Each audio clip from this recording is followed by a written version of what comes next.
Here we have an F major scale in the second bar, so C major in the first bar, F in the second bar. And I'm just going to play them for you so you have an idea of what they sound like. There's something tricky in the second bar that looks like it has an F major scale. So I'll play you the first bar alone.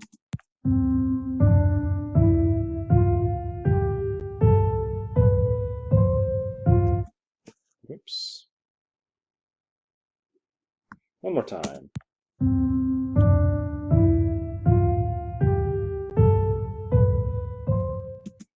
Okay, very familiar sound. It should sound the same with the F scale, just starting somewhere else.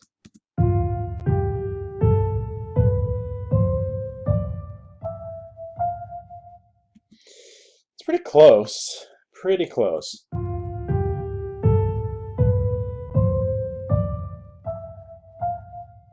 There's one difference here, and it really changes the way the scale sounds. Okay, this is where we kind of add our accidental. And I'll play you this bar again.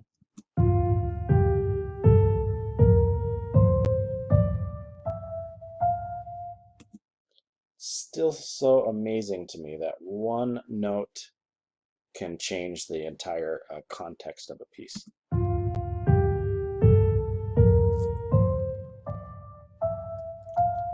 Okay, and just for reference, and we'll put this back here one more time.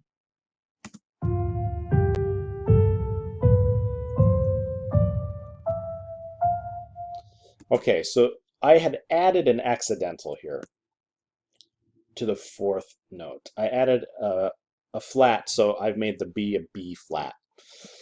The reason I did this is because in order to make it sound like an F major scale, we have to still have the integrity of the distance between each note. And it has to fall into our major scale formula.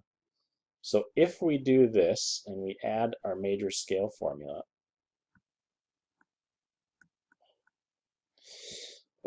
we do see that between the A and the B here, between the A and the B, there needs to be a half step. In order to make this a half step, we can't change the A because then we will disrupt these relationships. So we have a whole step from F to G. We have a whole step from G to A. Now we have to have a half step because otherwise it won't be a major scale. It'll sound differently and it'll change the relationship between all the notes. So we've got a half step from A to B flat. That's how you do that. You can't write A to A sharp. You may have read this in the workbooks. You cannot have two of the same letter names in a scale. So A and A sharp does not work in a major scale. That A sharp is an enharmonic spelling of the note B flat. It's the same note, they'll sound the same. It's the same note on the piano. It's the black key, the third black key in the group of three. So you have F to G whole step, G to A whole step, A to B flat half step, and then B flat to C, you'll see in the next interval here, from B flat to C is a whole step. And it's a whole step because we've made this flat. If it were just B to C, not the flat, just a B natural to C, that would be a half step. And right now we need a whole step.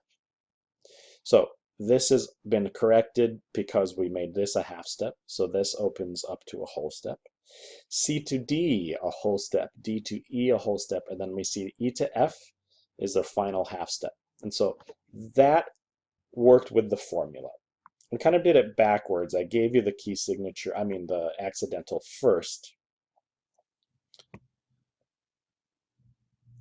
But let's do it like this. Let's say we're going to write a G scale.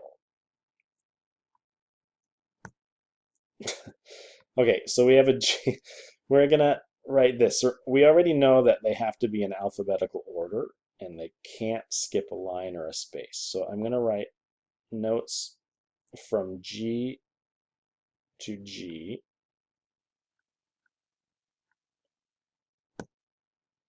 Oh my gosh, I can't believe that worked. And there's our G to G. Now we have to make sure that it follows this major scale formula if we're really going to make a G major scale. And I'll tell you now, we know that C major has no sharps or flats. They're all naturals. All the white keys, C, D, E, F, G, A, B, C, C major scale. You can't have another scale with no accidentals, no sharps or flats, because that would just be a C major scale starting on a different note. We could, what I have written here is actually a C major scale, but starting on G, because there are no sharps or flats. How do we make this a G major scale? Well, we have to plug in our formula, so let's do that. If I write G to A, it has to be a whole step, right? This is our formula, two wholes, 1/2, 3 wholes, 1/2. So we've got our first whole step. Is it correct? G to A, it's a whole step. Good. It matches with the formula. The next interval should also be a whole step. So let's check it. From A to B, it is a whole step. And if it still takes you a second to identify the note and how many steps there are, that's okay. I will reinforce the recommendation that you become familiar with the piano keyboard, because visually you can see how many steps are between the notes. You don't have to memorize that. The more you look at the piano, the more it'll visually make sense, and then you'll kind of automatically remember. Okay, let's keep going. We're supposed to have a half step next if we follow the formula. So let's look between B and C. There is no black key. It is already a half step. We don't have to change anything. Things are going well so far. Let's keep going. Our formula dictates that we should have a whole step. C to D, certainly it's a whole step. D to E is supposed to be a whole step, and it is. F to D to E. D to D sharp is 1/2 step, D sharp to E is another half step. So you have one whole step between D and E. E to F, E to F is a half step, but our formula actually says we need a whole step. Whole, half, whole, half. So E to F as it is now is just a half step. So how do we change this? We cannot change E because it already works in this formula. If we change E, then D to E will no longer be a whole step, which means a bunch of things will have to change, and it won't really be a G major scale anymore. So that means we have to change the F. So right now it's a half step, we need a whole step. We need to make this 1/2 step bigger than it is, which means we put a sharp in front of the F and make this an F sharp. Let me get rid of this. In order to make this still part of our formula. This is never going to work. So F sharp. F sharp is a whole step. And then our formula says we should have 1/2 step left. And F sharp to G, now that it's a sharp, F sharp to G is a half step. So we have our complete G major scale here. This is G major. This was F major. F to F, yes, that's required for a scale here, our major scale. And every note, line, space, line, space, line, space, it alternates. Every letter is in consecutive order: F, G, A, B, though it's flat, C, D, E, F.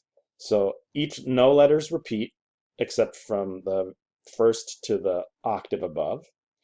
And we have maintained our relationship between each note. Whole step, half step, which is why we put the B flat in here.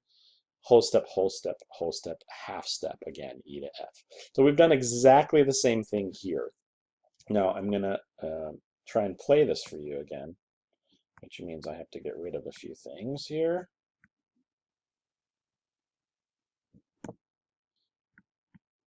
Oops. Okay, and I'll play you this G major scale.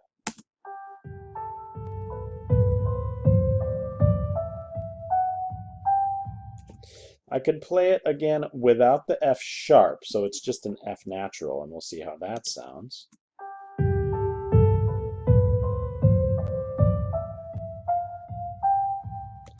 doesn't sound wrong, but it doesn't quite fit a major scale.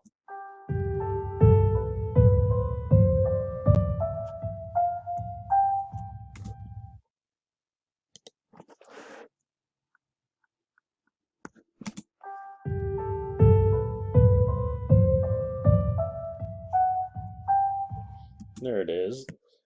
And please ignore this little symbol.